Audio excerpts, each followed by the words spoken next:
EEKtober, everyone. We're doing 31 days of scary movies, and today is day 8. I'm your host, Melissa Forziat. I'm a keynote speaker, and my topic when I speak is something I call Take the Doughnut, which is another way to say Carpe Diem. It comes from this thing that happened in college where I left an actual donut on the table, but it became an object lesson for me and what it looks like to leave an opportunity behind. So now I want to take the donut. From time to time, I'll issue myself a Take the Doughnut challenge. If there's something that I want to do or go after, it's a way to hold myself accountable. So I'll say, take the donut to sort of make it official. And this time, I'm opening up this Take the Doughnut challenge to anybody who wants to join. And here we are, watching 31 days of scary movies. And today, of course, is day 8, and we are watching Orphan. This one is from 2009. It goes under creepy kid / psychological. It was directed by, okay, I don't know how to pronounce his name. I'm so sorry. Jaume Colette Serra, I hope. It's written by David Leslie Johnson McGoldrick and Alex Mace. And it's what a cast. It stars Vera Farmiga as Kate, Peter Sarsgaard as John, Isabel Fuhrman as Esther, has Jimmy Bennett as Daniel, Ariana Engineer as Max, CCH Pounder as Sister Abigail, and Margot Martindale as Dr. Browning. I mean, if you're going to get somebody for a small role as Dr. Browning, what a cool thing to get Margot Martindale for that. If you liked this film, there's a prequel. You've seen it. I think you can imagine why you'd want a prequel to this. It's called Orphan: First Kill. So look, some general notes first. What a good film. First of all, I feel like the first film I ever saw that kind of feels a little like this is The Good Son. Macaulay Culkin, Elijah Wood, and I think I've only seen that movie once, but I remember having a similar feeling as I watched that. I think this it does what that did, but maybe better in terms of like it's been a while since I saw that film, so it's hard to compare them exactly against each other.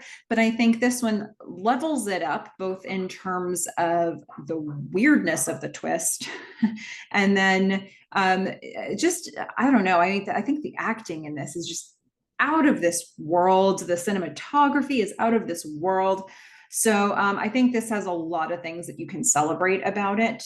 Yes, acting. I mean, Vera Farmiga, she's outstanding. Anything that I've seen her in, I've thought she was incredible. Bates Motel is a good one to check out if you've never seen that TV series. Peter Sarsgaard is always strong.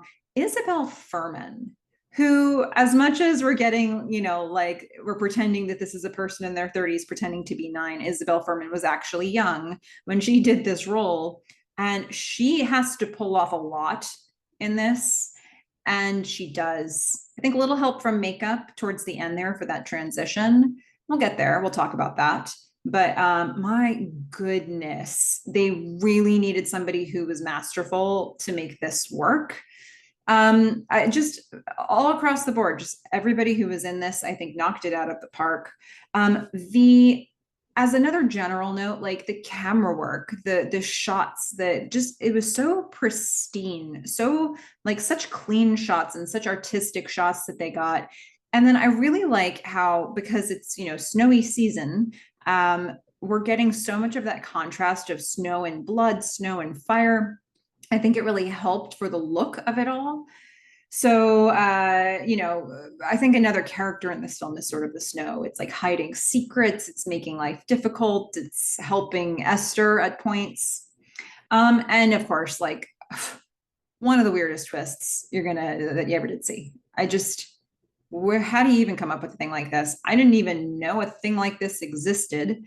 And so it's fun to add that layer. I mean, I think it's great even without that layer. And then you add that, and you're like, this woman. Okay, so it's dark. So let's talk about, I'll go through the scenes and talk about some of the things that really jump out at me as we go through. One of the things that they're going to start with is you can feel that things are a little off, a little hazy. We're going to start in a nightmare from Kate. And she's having a nightmare that she's having a lot of nightmares. I don't know if it's this exact one over and over again, but we're going to get people walking from the light into the cameras, into the foreground of the camera, into focus. And it's pretty hazy. Every time you see light, it's sort of hazy. John is telling her she's doing good. She's pregnant. She's the nurses are wheeling her into a room in the hospital. She says it's her third child, but something goes wrong. You can see it on her face, and you see that she sees blood coming, like a lot of it. And I love this first shot here that we get, this overhead shot of the nurse wheeling her in a wheelchair, and just a huge trail of blood being left behind. I think right from the beginning, right from that, you know that this is going to be something that's going to be visually interesting and exciting. So now we're going to get to, like, if you weren't disoriented enough, now you really know, because we're going to get into into surgery. And at first she's being told the baby's already dead, then she's being told it's alive, then she's being told, and we're going to see John, her husband, popping up, and he's got the camera, he's performing the surgery. So it's definitely, something's definitely off here. And then, the surgery is very, very painful, and we're going to hear her screaming. A very bloody baby is now born and screaming. She's going to basically wake up from this nightmare, but she has a real scar from a C-section. So it's a dream that's informed by something. She's also on some medication. We're going to find that out straight away. So we're going to see Kate at her therapist, Margot Martindale, or Dr. Browning, who's so unhelpful in this movie, but very believably unhelpful. And you can see why she's thinking everything she thinks. So here she's telling Kate, like, look, the dream, it's just a manifestation of your grief. Any chance that the timing is important here? Kate's like, well, we're going to see some kids this weekend. We're considering adopting. Not sure if I'm ready.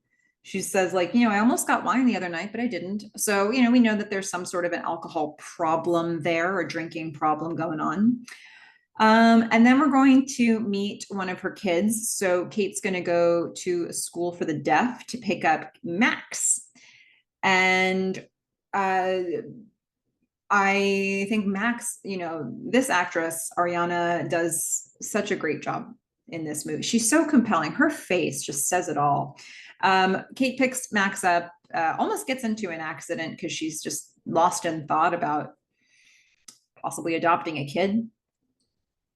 They're going to pull up to their home. It is a beautiful remote home. I mean, it's like luxury cabin in the woods style stuff.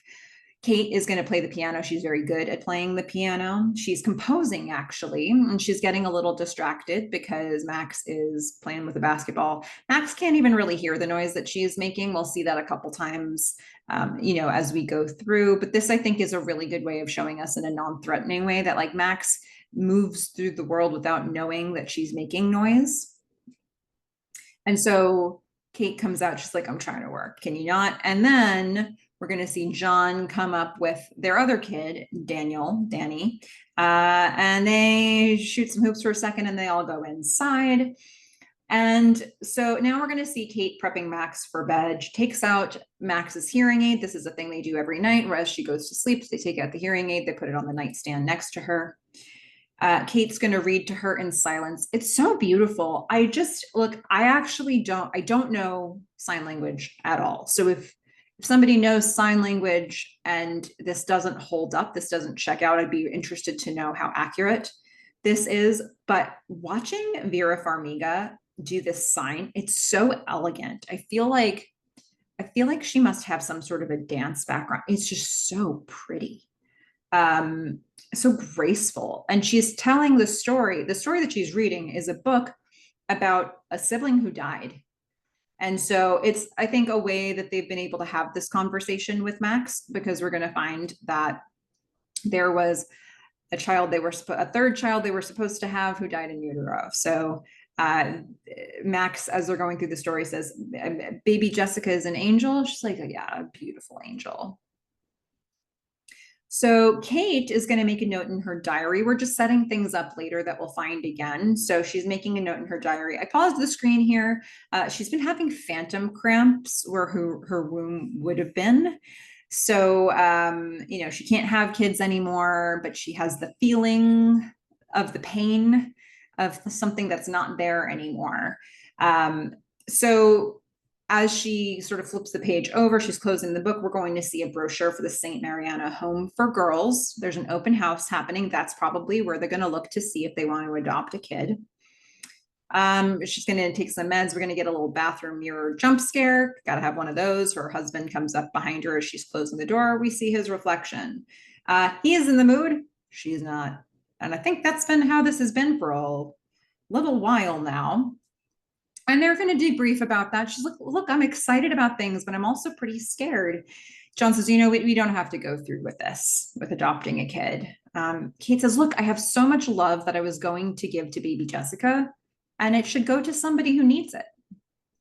That's honorable. I think that's great. It's a great way to transfer it. All right, so we're going to go to St. Mariana Home for Girls. It's open house day. Lots of kids. Kate's watching them. Somebody upstairs is watching Kate and John get out of their car.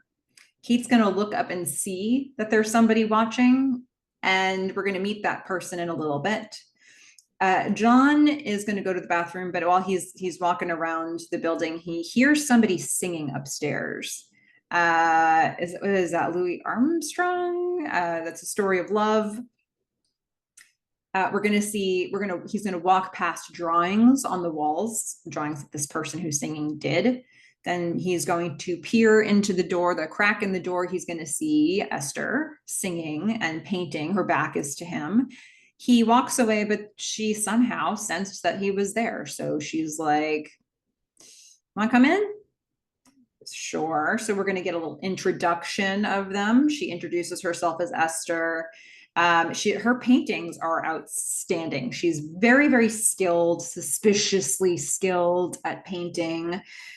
She's going to tell the story of the painting she's drawing right now. It's a lion family, and the mother just wishes she could find her kids, and they find her so that she'll wake up happy. They reconnect. It's so good. And then Kate is going to come in escorted by Sister Abigail. And so now, they're both there. They're talking to Esther. Sister Abigail's a little bit cautious because I guess Esther's sort of never opened up with the people there. Kate is going to introduce herself. She also is very impressed with Esther's paintings. And Esther is wise. Esther has some wisdom beyond her years. She knows she's a little bit different. She believes in turning bad things into something good. Well, that's lovely, unless you're perpetrating them, which she has done pretty much everywhere, but we don't know that yet. So Sister Abigail is going to meet with Kate and John. She's going to say she has Esther's file from Russia. She says, yeah, her English is really good for only being here for a few years. The family that brought her here died in a fire. Tragic. She says, she's very mature for her age. She's kind of the princess of the group. She's got these ribbons on her wrists and neck. She won't take them off. She'll give you a fight if you try.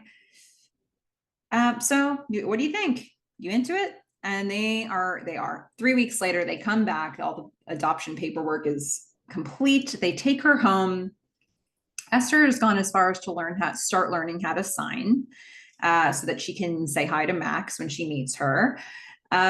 We learn a little bit about, how much Max needs the hearing aid. She pretty much needs them so she can read lips, it's not going to help her hear. It's going to help her just get it far enough to read lips. We're going to meet Grandma Barbara. Danny and Esther are going to meet. Everybody's met now. She's wearing old timey dress all the time. And everybody's like, oof, surely you want to change. But she's very excited about the piano. Vera's like, would you like to learn? She is very excited about her big, huge room with the nice, beautiful fish tank. And then we're going to give some gifts to Esther, her homecoming gifts. And Danny kind of wants to get his dad's attention. He doesn't like all the attention that Esther's getting. And Esther's going to kind of intuit that. And she's going to hug John really tight and look at Danny. And it's not ominous yet. I like that Isabel Furman was so skilled. She was really able to calibrate this. It's a stare that's weird, but it's not ominous yet. And it's like, oh, you wanted his attention? I got his attention. It's competitive, it feels like. Danny and his friends go up to the treehouse. They've got some stuff stashed in there. They don't want his parents to see. We're going to see Max and Esther playing by the pond. Max, the grandma's like, does she remember anything? The theory is no. She's thinking she doesn't remember what happened at the pond. And we're going to learn more and more about this as the movie goes on. Kate is thinking about teaching piano from home. She's sort of rebuilding her life at this point. We're going to find how bad it got for her as we go through the film as well. So we're going to get to a stormy night. Sex drive is starting to come back a little bit. Kate and John are starting to hook up. And Esther is now, then this is creepy. She stands over sleeping Max and she wakes her up and she brings Max into their parents' room because they're scared of the lightning. It's a good lie because Max wouldn't be scared of the thunder. So I like the particular nature of the language here. Esther wants to sleep next to Daddy and she spoons him. She's the big spoon. I mean, if this is not a cry for help, I don't know what to tell you. Okay. So, well, maybe it's just in the context of this film. I don't know if that's your thing, whatever. So next morning, everybody is getting ready to go. Esther has she's in her old timey dress for school. She comes downstairs. Everybody's like, are you, maybe you want to change? Esther's like, no. Like, if the kids make fun of me, I will deal with it. Like, they don't bother me. I'm not going to change for them. But they do. She goes to school. The kids do make fun of her. And there's one that's a ringleader, Brenda. She's going to glare at them and she'll take more action later. Okay, so we're going to see after school, Esther and Max are playing on the pond. Esther is pulling Max in a sled. Kate panics. She freaks out. She runs in to stop them. We don't know why yet, but we certainly know something weird has happened with the pond and Max. We're going to go to the woods. Danny has a paint gun. He's shooting targets and then he shoots a bird and he doesn't really realize just how bad that would be for the bird. He was able to do it, and now at what cost? So this bird is on the ground, maimed, and Esther and Max come over. She's like, you've got to be humane. You have to kill it. It's not going to survive. And Max can't do it. So she picks up a rock and she smashes it, and it's just blood all over the snow. And she says, it's in heaven now. Oof. Beautifully delivered. My God. Now this starts to send a little bit of a chill up your spine. So we got this blood, spattered on the snow, and then she drops the bloody rock onto the snow, and Max is off put for sure. Now we're going to go to bath time. Bath time at the house. So Esther's going to lock the door. Kate says, no, we don't do that here. She says, okay, compromise. How about I lock it, but I sing for you so you know everything's fine. Kate's like, just for tonight. So she's going to sing, and Kate's going to look around her room. She's sort of putting things away, just sort of checking things out. And she finds a book, maybe like an album, with a picture of a man that's obviously been torn and somebody's not in the picture anymore. And this isn't something that Kate needs to inspect for. Okay. And then we have this feeling that somebody's coming up behind Kate, but when she turns around, there's nobody there. Ooh, that's weird. But when Kate walks out of the room, Esther was paying attention to what was happening in her room. So I feel like they've really set this up enough for us to see just how intentional every single thing Esther does is, how she's been like sort of showing them the best parts of her and just sort of roping them in. But, this can't last forever. Okay, so we're going to go to school. Danny is trying to sort of gain favor. He's losing favor with his friends who think Esther is weird. So he's going to he's going to slap her books down. A bunch of kids, a bunch of girls find her Bible/book, and Brenda, the bully, is one of those kids. Makes her book go flying, and the pages go everywhere. She starts retrieving them. And Brenda tries to grab her choker, and that's too much. That is beyond the pale. Esther is going to scream long and loud, and it's weird. It's also, they were doing something really mean. Fair point. But, it makes them stop. All right. We're going to get Kate giving Esther a piano lesson. It's very, very basic piano lesson. She's been thinking about what she can do with Esther to bond, and she's got a scrapbook that they can contribute to together. It's like, hey, you like these half picture artistic exercises, don't you? Let's make a scrapbook.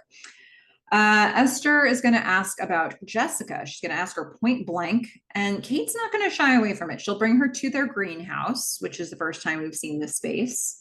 And she's going to explain, she's going to take her to a rose bush that has it's a memorial bush for Jessica, and they had sprinkled her ashes over it.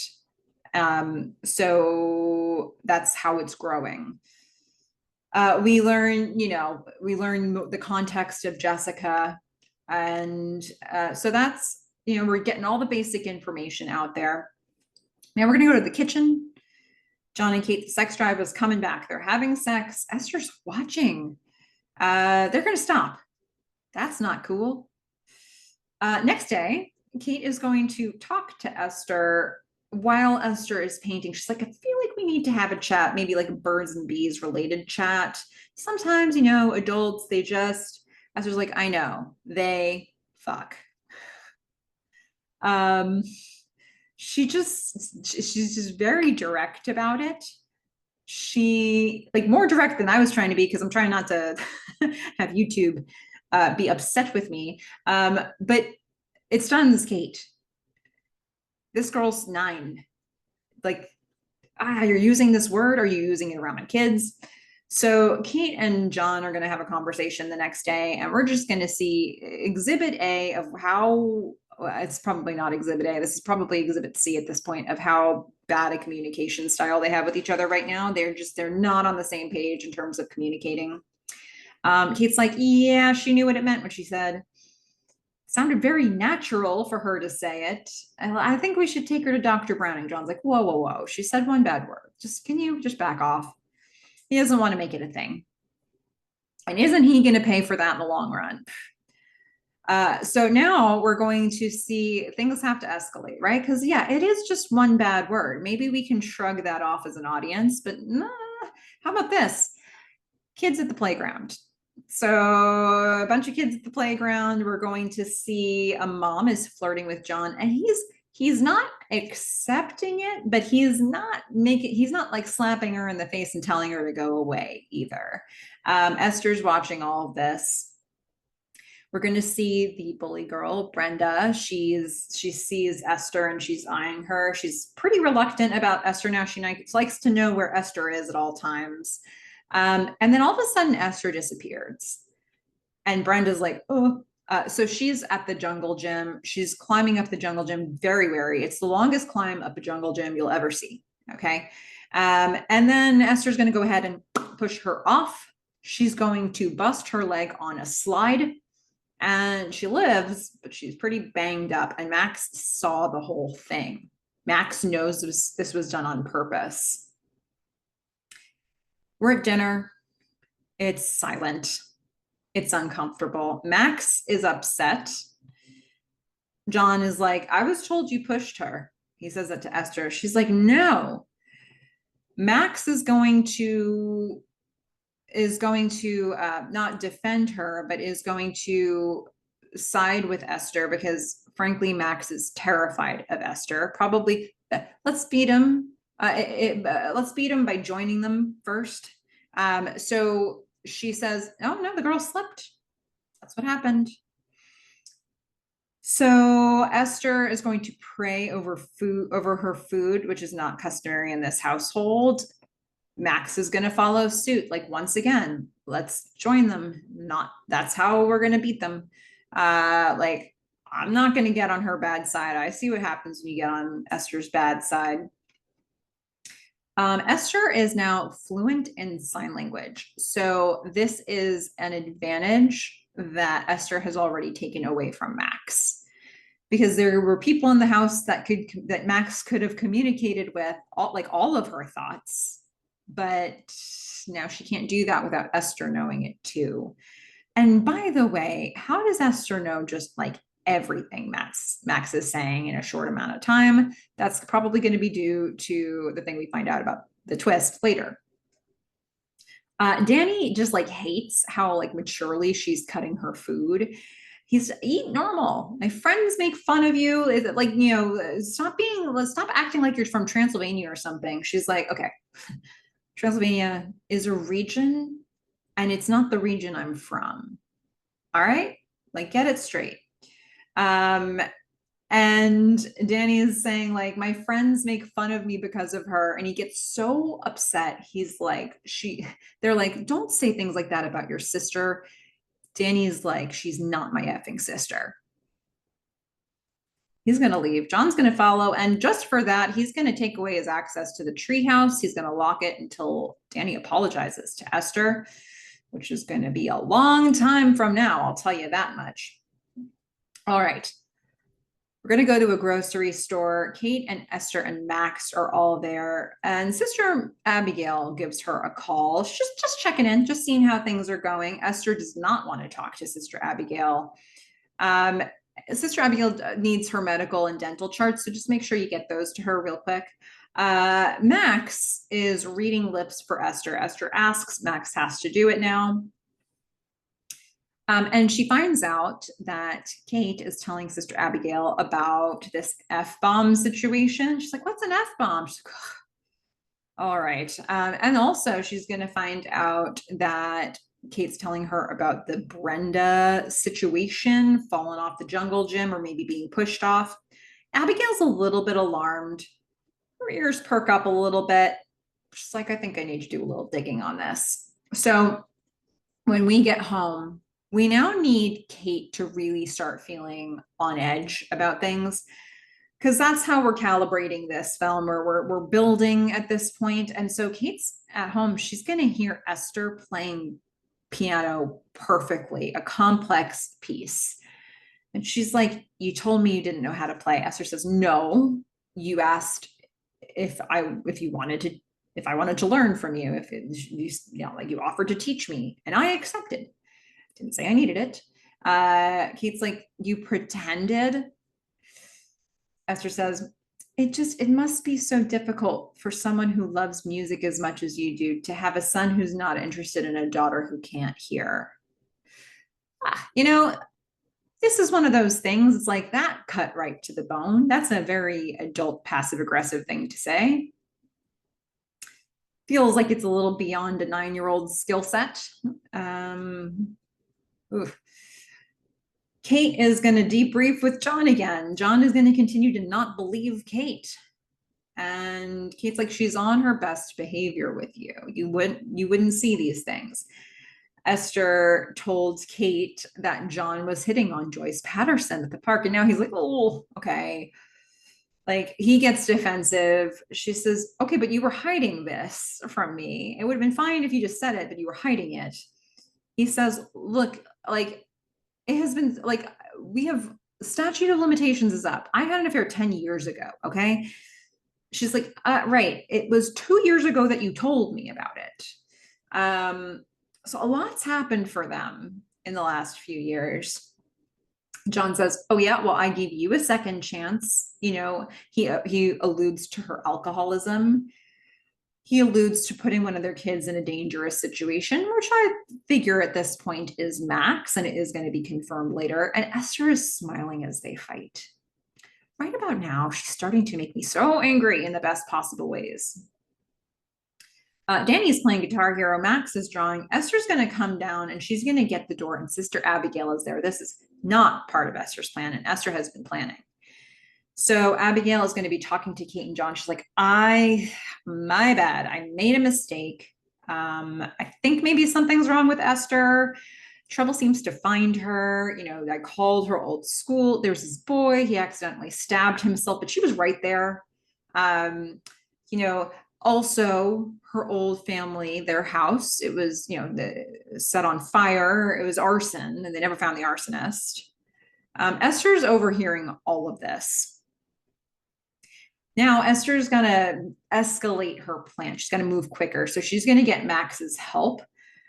Kate's like, well, look, we have had some behavioral problems lately. Abigail's trying to reach the place in Russia where she was raised, like that orphanage. John says, no, that's too much. We'll just take her to Dr. Browning. So meanwhile, Esther and Max are looking for the treehouse key. Esther's going to steal a hammer from the garage so she has a weapon. Max finds the key. Esther actually finds, though, it's a key to the gun safe, or at least one of the keys there is to a safe that has a gun in it. Esther's going to take most of the bullets out. She's got one bullet in the chamber, and she holds it up to Max's head and says, "Want to play?" Hard pass. Maybe later. She's going to put the safety back on the gun as she watches the parents starting to move out. She's asserting her dominance with Max. She wants Max to know that she could kill her at just about any time. She's making sure Max stays silent and on side. The girls are going to run out when Abigail leaves because Esther needs to take care of Abigail. Esther says, we're just going to scare her so she doesn't return. They're going to go to this snowy bridge, and Esther is going to push Max out onto the road as Abigail's driving closer, so that Abigail has to swerve around her, and then she's going to cause an accident. Abigail's going to get out of the car to check on Max, and at this point, Esther's going to come over and hit her on the head with the hammer. And now they're both going to pull her off of the road, and she's going to roll downhill. She's still alive.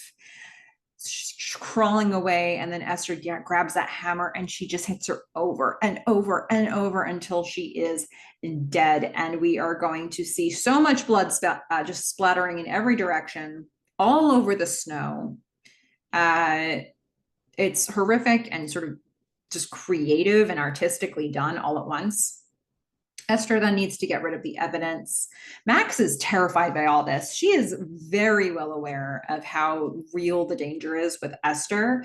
She says Esther needs to make sure Max stays silent. She's like, they'll send you to jail just for helping me hide her. Like, you know too much. You won't tell on me, right? Because then that's bad for you. So... okay, fair enough. Max agrees or doesn't disagree. Esther hugs her. She loves Max. Okay. Danny's out for a walk in the woods. He's going to see Max and Esther coming out of the treehouse. That's weird. He's going to hide. As Esther's walking past, she senses him and she's like, so good. Beautifully timed, beautiful sound design around this. And Esther knows that Danny saw something. She's going to wait until that night when Danny's asleep.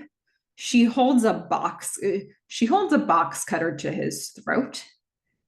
She says, tell me what you saw. He says, nothing. I saw nothing. I just saw you coming out of the treehouse. That's it. She says, and did you tell anybody? He says, no. She says, if I find out you're lying, and she moves the box cutter down his body. She says, if I find out you're lying, I'll cut your hairless little prick before you can find out what it's for. Once again, this doesn't feel like a 9-year-old's retort.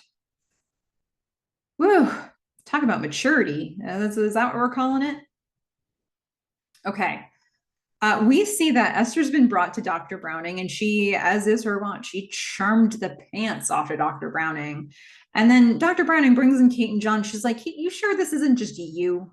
Because I think there might be some of your issues that are bubbling up to the surface with this. And Esther maybe doesn't deserve that. John's like, yeah, seems right. Kate's like, come on. There are some real concerns here. They're going to go home. Kate's pretty angry that he didn't support her. He's like, hey, that was your idea. Kate's going to get a call from Sister Judith. Hey, did Abigail ever make it to you? Ugh. We're going to see. It's so great. This is stylistically a bold choice of, we're going to get a crane shot. The crane's going to pull up, and not just up and diagonally down, like up over, directly over Kate's head. Because it's just like the whole world is turning upside down now. The whole vantage point needs to shift. We're going to get police cars at the bridge. They found Abigail's body, and they're questioning. They're just getting information from Kate and John. Esther's watching all of this. And then we're going to see Esther's bedroom. We've got this lovely drawing of a building, but under the black light. It's horrific. There's just all kinds of people dying in all kinds of ways in various parts of this building drawing.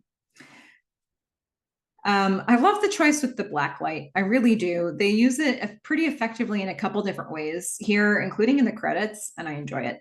Okay, so Kate now is going to do some Google searches for things like character disturbed children and children who kill. She's on the right track. Esther meets the criteria. These people are manipulators. Kate's telling all of this to John later. She's like, I'm not seeing Dr. Browning anymore. I think you know why, and I think you know when it all happened. Esther is in the kitchen listening to this, wanting to spy, but she goes away because she can't hear anything. Kate's like, I want to investigate this. I want to contact the orphanage in Russia. She's going to get some orphanage info. They have no record of Esther having been there. And that's for not the one in Russia, but for the previous one in the States. So yeah, now we're going to have just a flat out silent dinner time. I mean, there's just too many secrets at this table. We're going to go to Esther's room. John goes to get her there. She's hiding under a blanket, and she's going to jump scare him in a cute, playful way because he's the one that she wants. Esther doesn't want to go to school. She wants to play hooky, and he's kind of delighted by that. He says, why don't we just hang out together today? That's music to her ears. Meanwhile, Kate is going to drive Max and Danny to school, and she's like, seriously, how do you feel with Esther? Does she ever make you uncomfortable? They're like, like, really? Like, you can be honest, like, like, if you look at Max's face, you can kind of tell. All right, Kate? They're too afraid to be honest with her. We're going to go to John and Esther, who are painting side by side at home. Or at least in the same room. She feels very connected to John. Not to Kate, though. He's like, you know, you need to, she cares about it. It's good. It's fine. Like, maybe turn it around by doing something for her. She's like, got it. I've got just the thing. So she is going to bring Kate a surprise when Kate gets home. It is all of the roses from the dead baby Jessica rosebush, which of course is the absolute worst thing on the planet you can do. And so Kate is devastated, and she has a physical altercation with Esther, and Esther screams and runs away.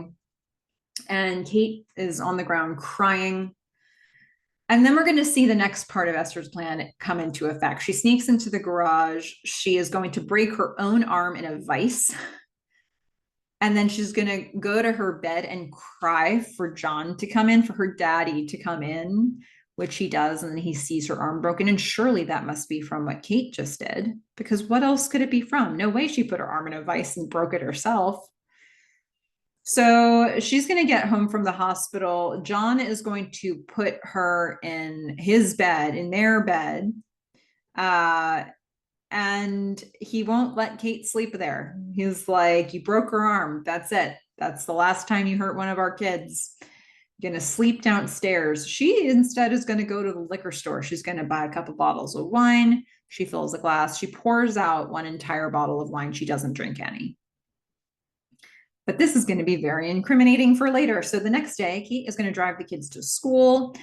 Danny gets out. He drops all his books all over the place. And so she gets out to help him, leaving Esther and Max unattended. Esther, who definitely knows more than a 9-year-old, is going to open up the front door, put the car in neutral with Max in a car seat in the back.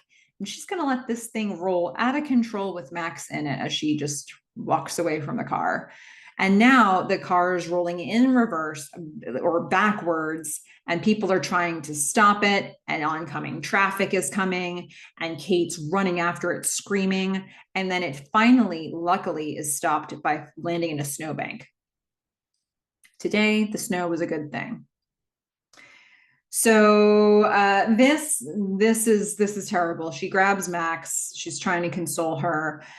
We're gonna have a conversation here with Dr. Browning. Kate says, I think Max has been covering for Esther. Dr. Browning's like, you're blaming your kids again. You got to stop doing this. This is a pattern for you, woman.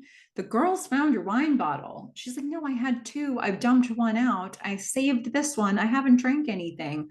John's there too. He's like, come on, seriously? They're doing an intervention. They're like, you have to go to rehab, period. Dr. Browning thinks she's lying. John thinks she's lying. John says, like, we find out that John is the one who saved Max in the pond, and that accident probably had, like, Max probably fell into the pond, and Kate wasn't watching her, or she was too drunk to notice what was going on, and John ended up saving their kid. So this is all bringing that back up. They say you have a week. He says you have a week to go to rehab, or I'm leaving and taking the kids. And Max is watching all of this go down because they're in the living room doing all this. And Esther says right into her hearing aid, I'll shoot mommy if you tell. So Max probably feels like she wants to say something because this is getting really bad. And this is like the one person who could protect her right now. And now Esther's threatening lethal force for her if she does that. So Danny is going to sneak past Esther's room. He's very afraid of her. She's singing, so he runs right by, sneaks into Max's room to check on her. He confirms with Max that Esther has done bad things. He wants to get some help in going to mom and dad about it. Max is like, they can't help. Honestly, this girl is too crazy. She shows him pictures of all the crimes, like pictures she drew of all of Esther's crimes. One of them shows that the evidence is hidden in the treehouse. So he's like, all right, I'm going to get the stuff from the treehouse. Esther hears all this from the door. So the next part of the plan comes into effect. First, though, we got Kate and John in bed. She's awake. She's going to get up. She's going to grab her packed bag. She wants to leave, and she wants to take her kids with her. She goes to Max's bed. Esther is waiting, just sitting in a chair across from Max, staking the situation out. She turns on the light when Kate comes in because that's like, oh, so creepy. And Kate's like, go to your room. Esther's like, I think we're past that now, right? Like, I know that you know, but nobody else knows that you know that I know that you. So anyway, Kate says, you can't hurt my children. Esther's like, me? You're the dangerous one. And she starts reciting the litany of all the things, the worst depiction of all of the things that Kate's done, which she has been reading from her journal. She has her journal in her hands. Kate takes it, and Esther continues to read it because she's memorized everything that's in her journal. She says, it's your fault. You took your family for granted. And then Kate's so angry. Esther's like, what are you going to do? Hit me? I mean, really, woman. So meanwhile, Danny's going to sneak out. He's going to go to the tree house. Kate is going to, a lot of people sneaking here, trying to tiptoe around Esther. Kate sneaks into Esther's room. She finds the book that she found before. There's a bunch of pictures of just the men, and the pictures are torn. So people are cut out of them, and it's just the men. If this is not a cry for help, I don't know what is. Sarin Institute is written on the book, so she's going to research that. She calls the institute. Someone there tells her, this isn't an orphanage, this is a mental hospital. What are you talking about? Meanwhile, now she's onto something. She's got a rabbit hole to go down in her research. Danny is climbing the tree house. It's unlocked. He goes up there to get some evidence. Esther enters behind him. She has the evidence. And so he's like, look, Max knows all of this stuff. They're going to come for her. She knew about all these things. They're going to come after her. Don't you want to protect Max? She's going to light the evidence on fire. She brought gas. She brought something to light it with. She brought fuel. She's got a match. She's going to light this place on fire. She lights the evidence on fire, and then she squirts more fuel towards Danny. So it pushes him to the back of this treehouse. And then she, as the flames are now surrounding him, she's going to go down through the door of the treehouse, close it and lock it behind her so he can't get out. He's shouting for his mom. She's just standing there watching him. Esther just wants to watch this kid burn. I'm so angry at Esther. She's such a piece of work. I can't. It's so good. It's just chilling. Meanwhile, Kate's doing research and she's found the Tsar Institute is actually in Estonia as her kid is being consumed almost in flames. Danny is crying on top of the treehouse. He sort of falls. He crawls his way out to one of the support beams of the treehouse, and then he's going to fall all the way to the ground and be knocked out. Esther's just watching all of this. She's quite pleased. Look, if he didn't die this way, she'll kill him some other way right now. So Kate sees the fire at this point. She shouts to Grandma, "Call 911." And there's still just enough time. Esther's going to grab a big rock. Hey, remember what happened to the bird? This is about to happen to Danny. She lifts the rock over her head. She's just about to bring it down. And thank goodness, Max pushes her from behind and saves the day. Max has had she has had it up to here with this nonsense. So Max is angry. She looks at her and she's pissed. Kate is going to run up crying. We're going to go to the hospital. Apparently Danny has a neck injury, but he's going to be okay. He's resting.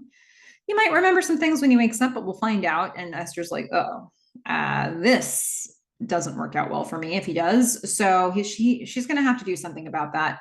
Kate is going to share all the information she's been learning with John. John's like, see, it's not enough for me. She's like, what more do you need from me? She's like, no, like, we're talking mental hospitals here. We're talking like she's exhibiting weird behavior. No, can't you tell?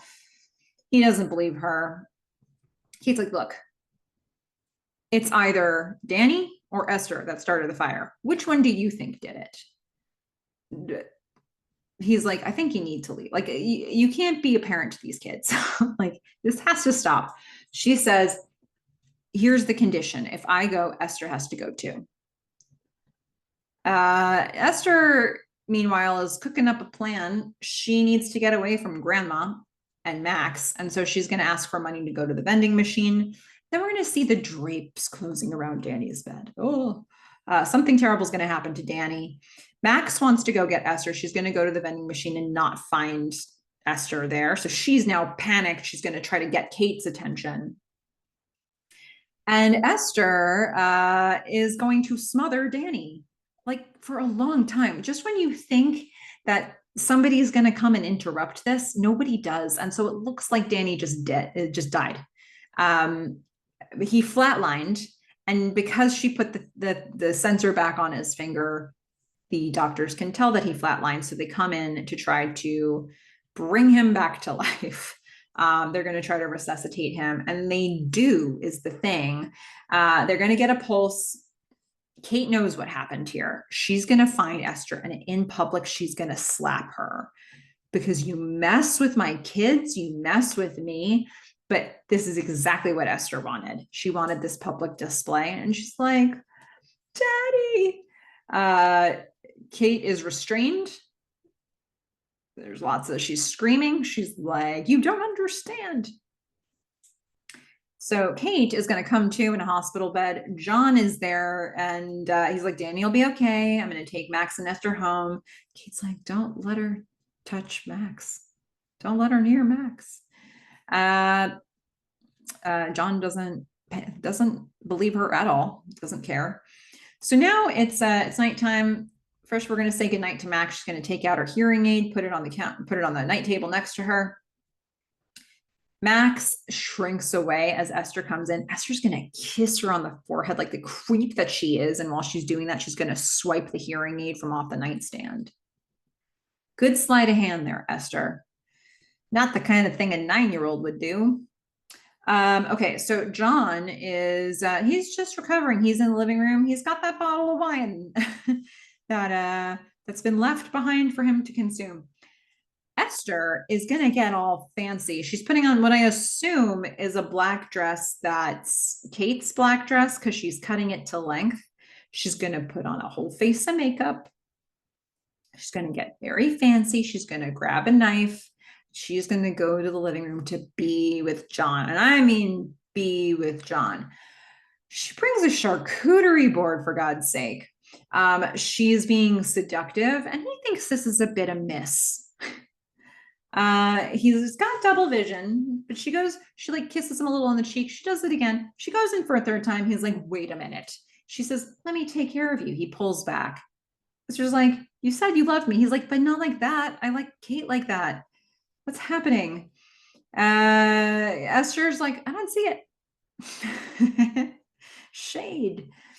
John says, respect your mother. Esther's like, I don't think anyone really respects you, though. I don't think people pay attention to your feelings. Really gassing him up here. John's just tired. He's crying. It's all falling apart. He's worried for Daniel. Esther's like, no, you're a good father and a handsome man. She's laying it on thick, and he gets up and he's like, stop it. Go to your room. She says, stop talking to me like I'm a child. He says, I'm calling Sister Judith tomorrow. This will not stand. Like, we're sending you back. Kate's going to get a call. It turns out it's the doctor from the CERN Institute. He's like, okay, here's the deal. You need to call. Like, she tells him what's happening, where she is. He's like, you need to call your husband. You need to get your family out of this house. You need to call the police. The girl in the picture is actually a grown woman. She's very dangerous. She has she's not 9. She is 33. She has a hormone disorder called hypopituitarism, I think. Like, does she, okay, or we're talking about the same person. Does she have any scars, maybe on her wrists and her neck? You haven't seen them? No, because she's been hiding them under her choker and her bands or ribbons. It's like, she was very violent. You know, they kept her in a straitjacket. She got those scars by busting out of the straitjacket. She's meanwhile, Esther has been rebuffed by John, and she is fully angry. She's in her room in tears. She's ripping off her ribbons. She's changing into clothes that she can kill people in. She's smearing off her makeup. I love that. Like, she's not wiping off the makeup, she's smearing off the makeup. So it's like mascara everywhere. I love that when they first have her go back to the room, they have her cry, and they have Isabel Furman pointed down so that the tears have to run in a direction where it definitely is going to smear her mascara. So it looks like she's crying black tears. Great effect. She is, taking the ribbons off, and she's ready to fight. And she's so angry, and she's trashing her room. The doctor on the phone, meanwhile, with Kate, is like, yeah, the last family, she seduced the father, and when he declined, she killed them all. Yep, so that's a tale as old as time. Kate's going to run out of the hospital. She's heard enough. She needs to stop this. Esther, again, she's getting into different clothes. She's unbinding her breasts. Like, she's 33. So I'm trying to figure out where to mention this part. Max wakes up here. She can't find her hearing aids.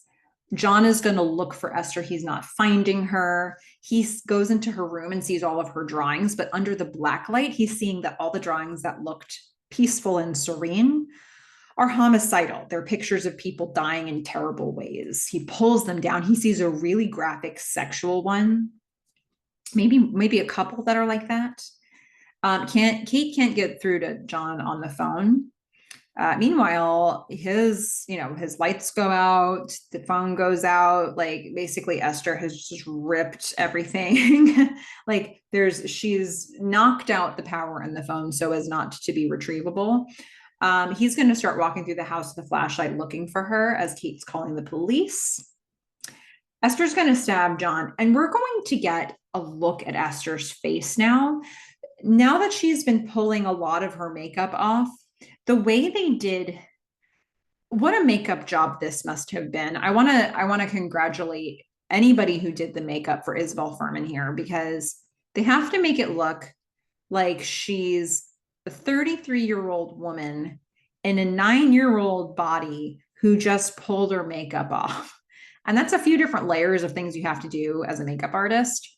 So, because Isabel's actually young. So she really does look like they aged her up here while trying to strip down the makeup. Just amazing what they did. Very impressive work. Okay, so Esther is going to stab John. She finds John, she stabs John. She stabs him a bunch of times, like a lot of times until he's dead. Max sees all of this and is going to run from Esther. She's going to hide in her closet. Esther's going to go after her, but first, Kate is going to screech up to the house, and she can't even stop the car because of the snow, so she just crashes right into it, which is actually a good thing because that gets Esther's attention. Esther's going to get the gun from the safe. Kate comes in and sees John dead on the floor. She's going to grab his flashlight. She's going to look for Max. She doesn't see Max. She's in the closet that Max is in, but Max is in the hamper hiding. Max doesn't even know probably that this is who's in there.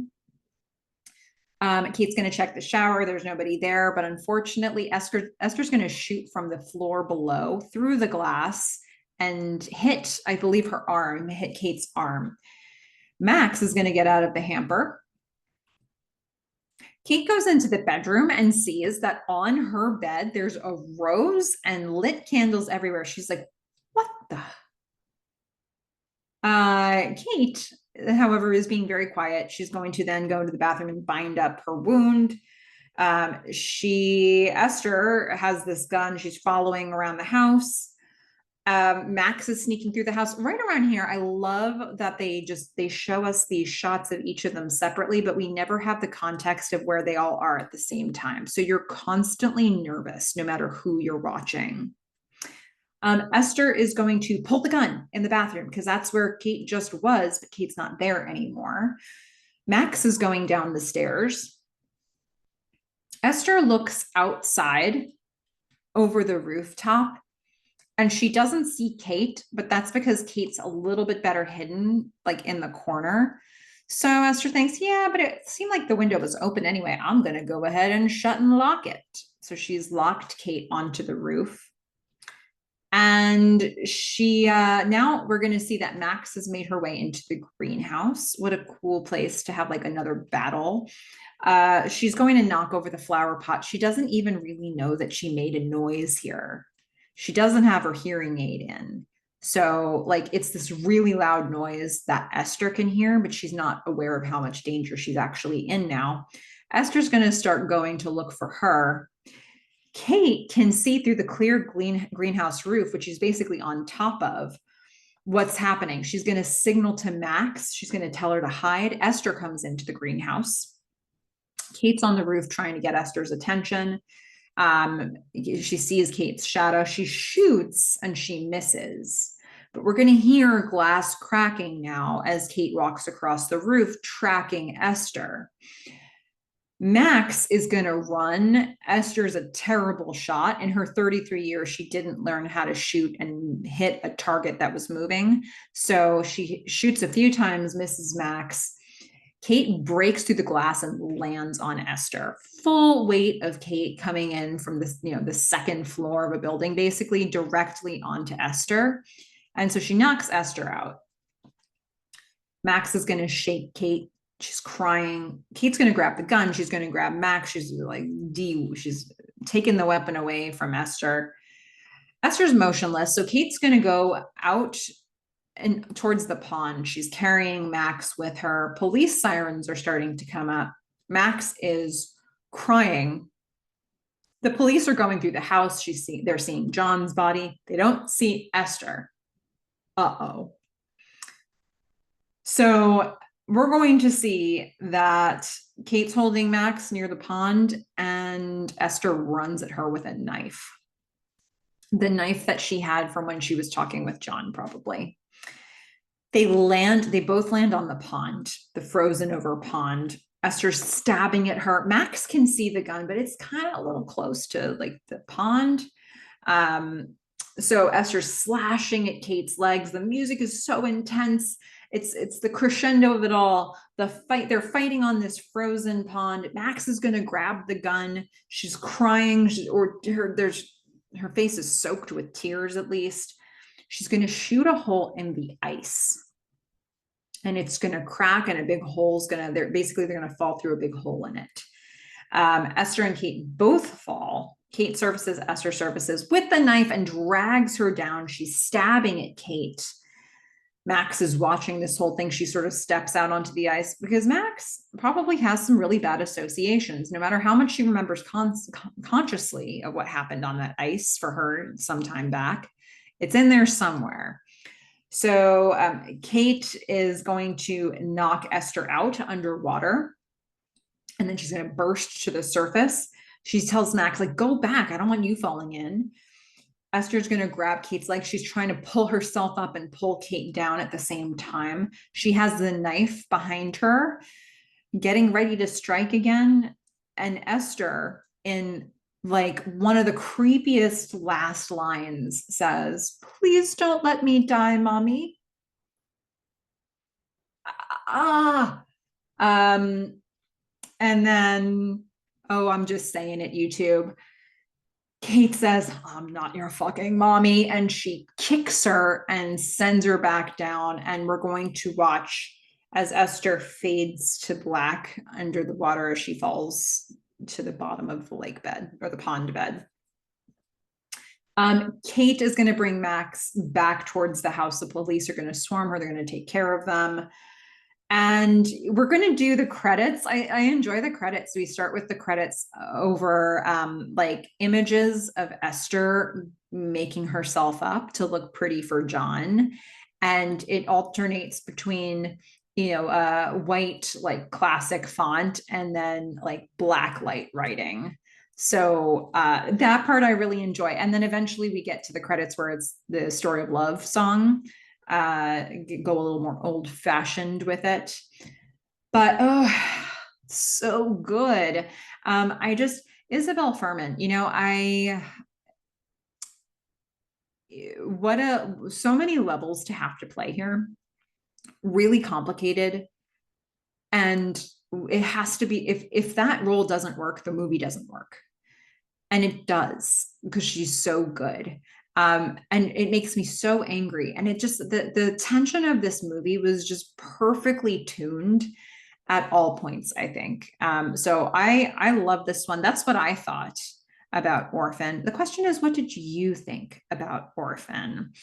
I'd love to get your thoughts in the comments. And here's what I really want to hear in the comments too. My scary meter is busted. Okay. I've watched so many horror movies that my understanding of how scary a horror movie is just messed up. I've been desensitized. So I could use your help in understanding how scary this movie actually is. Please go ahead and rate this film from 1 to 10 on your scary meter. 1 being, it's not scary. 10 being, it's so scary. And it can fall anywhere in between, right? So let me know what you're thinking of with that. And maybe we can just sort of find what the aggregate is along the way. We'll see where we land. Now, next time, it's going to be day 9, and we are going to watch Black Christmas. It's a 1974 slasher film. So good. Going back to the 70s, there's some really good 70s films on this list, and this is definitely one that gets talked about, referenced, and probably referred back to a lot. It's probably inspired a lot of films as well. So I hope that you'll join me for that one. Happy EEKtober, everyone. Get spooky, get donuts.